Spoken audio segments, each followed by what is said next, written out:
Here's some tips and tricks for a stronger, more efficient, and safer bench press. We're gonna start by talking about setup. And one of the things I wanna talk about setup is when you position yourself on the bench underneath the bar. So what we wanna do is when we position ourselves, make sure, at a start, before we lift the bar off the rack or anything, is we wanna make sure the bar is directly above our eyes. That way, when we pull the bar away, we're in this good position and we're not too close to the rack where we're gonna bang into the J hooks on the rack.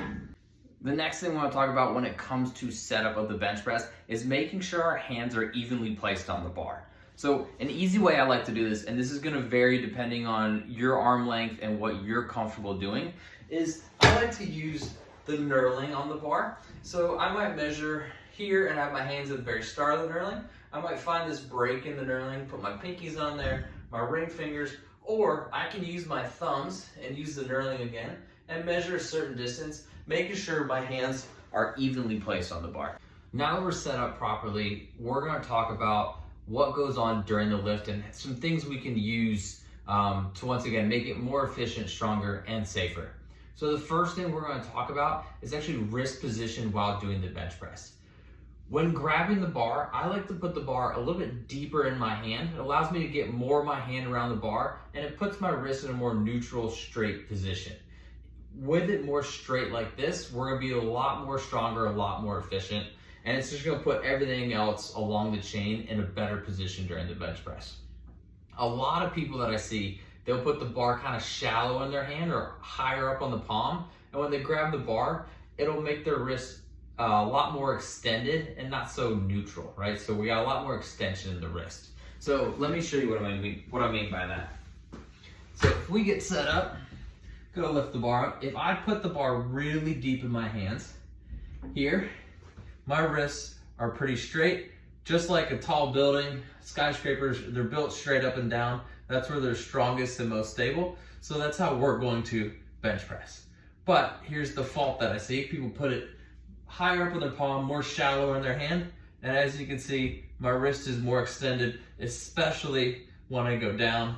I got a lot of extension in my wrist. I might lose some efficiency, some strength there.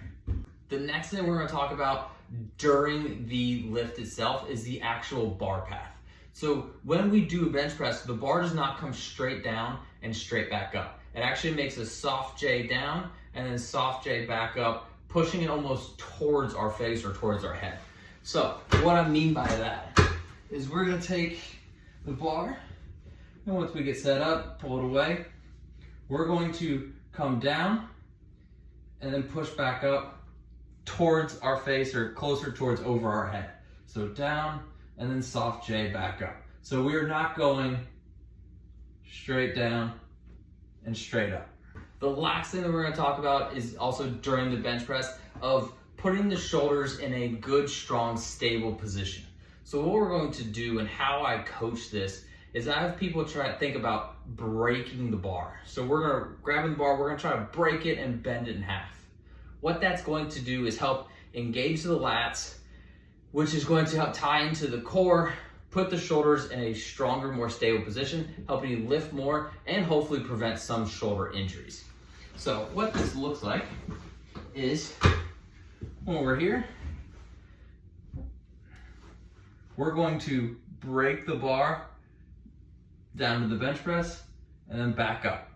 If we don't break the bar and if I were just do it normally, this is what my elbows would do. They're a little more flared out wide versus if I break the bar and go down and back up. Hopefully you can see the difference there between the two. Now, there's obviously a lot more we can talk about in the bench press, but these are my simple tips and tricks to help you get more out of your bench press and do it safer.